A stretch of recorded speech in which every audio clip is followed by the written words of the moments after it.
Disclaimer, I do not dislike CinemaSins, and that is not a lie. For my next Everything Wrong with CinemaSins video, I'm going to be seeing the video on Trolls World Tour, and just like with the last Trolls video, while I am counting this as what I want to do, I want to still give thanks to Ayushi Kumkar for suggesting it. Enjoy, everyone. Comcast, damn it. Pointing things out on the screen. Damn it, Marvel. You've got every studio thinking they can pull off this look at all the stuff we made legacy logo bullshit.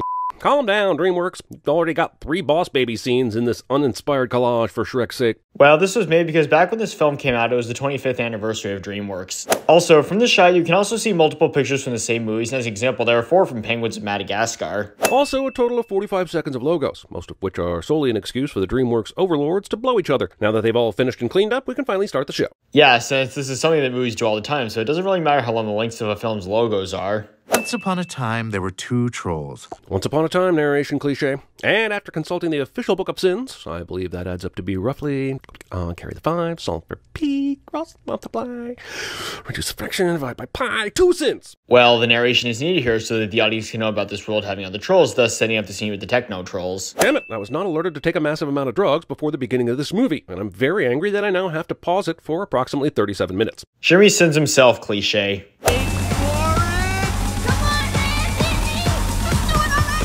Techno trolls tease tune tempo tampering, taking triumph in tantric tonal torture. Person points out piece patrons previously peeped at. The DJ finally hits the drop button, causing at least a few trollgasms throughout the crowd. What was this rated again? Jimmy makes an inappropriate comment, cliche. Queen Barb of the hard rock trolls. Nonsense. Everyone knows that rock's been dead since the advent of nu metal 25 years ago.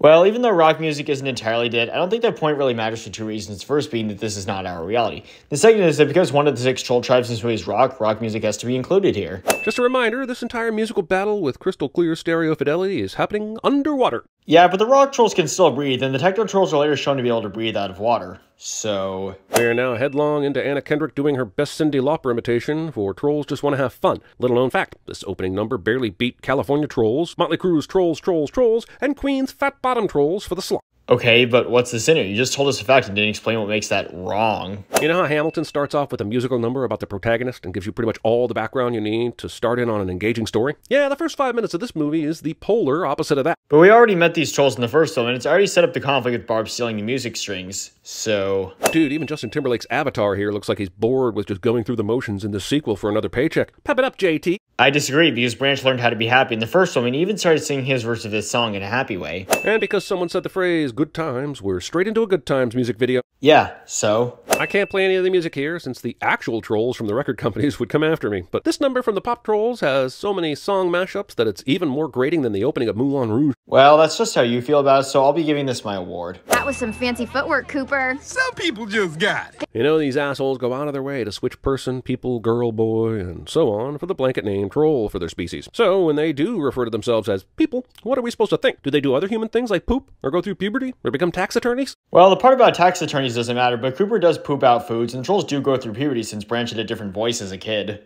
5 it up? It's not that bad. At least you came closer than any golfer trying to high-five their caddy after a good shot. But what's the problem you have with Poppy and Branch trying to do a high-five here? You didn't give us an explanation. But little by little, trolls became intolerant of each other's music. Pitchfork.com. Jeremy says something random, cliche. So we aren't even 15 minutes into this, and we're going through our second round of Felt's position. What is it, Sunday school? Well, it's again needed here so that we can know why all the troll tribes went their separate ways. Only 4 more strings to go until rock unites the world. I like how this movie presents rock as the primary antagonist. Makes me feel nostalgic, like Dee Snider's about to appear before a Senate subcommittee and lambast Tipper Gore. Sinning something you like. Where the ever-loving shit did Branch get that pilot's hat? Here's a thought. It was included in the things he brought with him. Alright, Poppy, easy on the buttons! Weird. This is the exact feedback I keep getting during foreplay. I still have no clue what it means. Jimmy makes an inappropriate comment, cliche. Also, I may or may not have listened to Anna Kendrick say I love man stuff over 10 times in a row with my eyes closed right now. I have issues. Jimmy sins himself, cliche. She took everyone. Why is that? Don't they just need the magical strings? And where the hell did they have the room on those ships to stow everyone? They have room in the back of the ships, and they're taking the other trolls in order to turn them all into rock zombies later on. Movie wastes a badass Kelly Clarkson performance of a pretty good song by putting it in this movie. Sinning something you like. Did this movie just make a Tremors reference? Because honestly, I'd prefer to be swallowed by a graboid right now rather than have to watch any more of this nonsense. And this here again makes you think you don't like watching movies. So, do you? Well, Hope pop trolls can swim.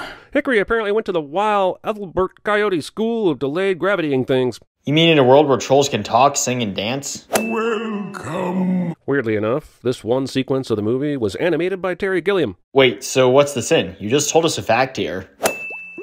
Gumdrops. Soundproof and delicious. Gumdrop shadowing. Yeah.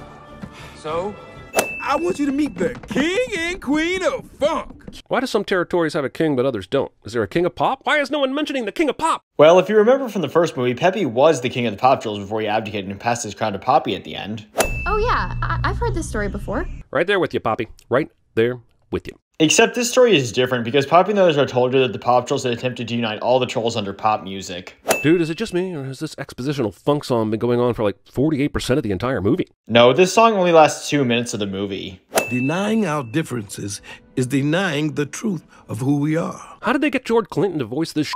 Seriously, did they pay him in a boatload of multicolored robes and purple kush? So the sin here is a question you have about George Clinton being cast?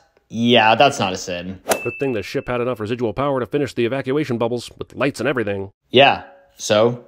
Oh look, there's Branch singing a sad song after he had a superficial beef with Poppy that will almost immediately be squashed. It's almost like I haven't seen this in every animated kids movie in the last 25 years. I mean, that is a common thing in animated family films, and it still works since there's usually a good reason for the conflict that later gets resolved. Poppy, take the string and run as fast as you can, you hear me? I haven't seen a Sam Rockwell performance in which he's obviously posing as the good guy that will turn out to be the bad guy since 2000's Charlie's Angels. But that's not a mistake this movie made, so I'll give this my award. Okay, come on. Let's go, let's go, let's go. Speaking of going, how did you get here so fast? Or even know where you were going in the first place? It's a lot of transportation BS that I, for one, would have loved to have seen. Well, those would just be extra scenes that wouldn't be needed when it ended up just slowing down the runtime of the movie. I'd give all the sins back if Barb just started playing God Gave Rock and Roll to You, like they did at the end of Bill and Ted's Bogus Journey. I don't care if it's the Argent, Kiss, or even the Petra version. But she's playing Barracuda here, so what's the point of this sin? In a second, you'll find out she's faking this. That's right, she's somehow faking a completely changed outfit and glowing red eyes. Feel free to just go with it, but I've got a job to do here. Well, you should also just go with this, since things like this can happen all the time in these kinds of movies and don't have to be realistic. That's right, the music was in you the whole time, and not a single bit of this entire movie mattered. Sure, I'm glad we spent all that time going over the history of strings and such. Well, it does matter to me, because all the troll tribes here learn that other forms of music are equally important as part of their arcs. Now that's a good connection. Okay, that's kind of a cheesy pointless callback, but at least we don't have to deal with another lazy flannel graph exposition dump. In the beginning, we were divided. Damn it! Well, sorry it didn't go your way, man. Closing credits contain no Can't Stop the Feeling. Well, you probably still would have sinned it anyway, Jared, since you did sin it when they played it in the first film. And here's the result, everybody. The sin total is 245, and the sentence will be turned into a rock zombie. Thank you for watching, everybody, and have a nice day.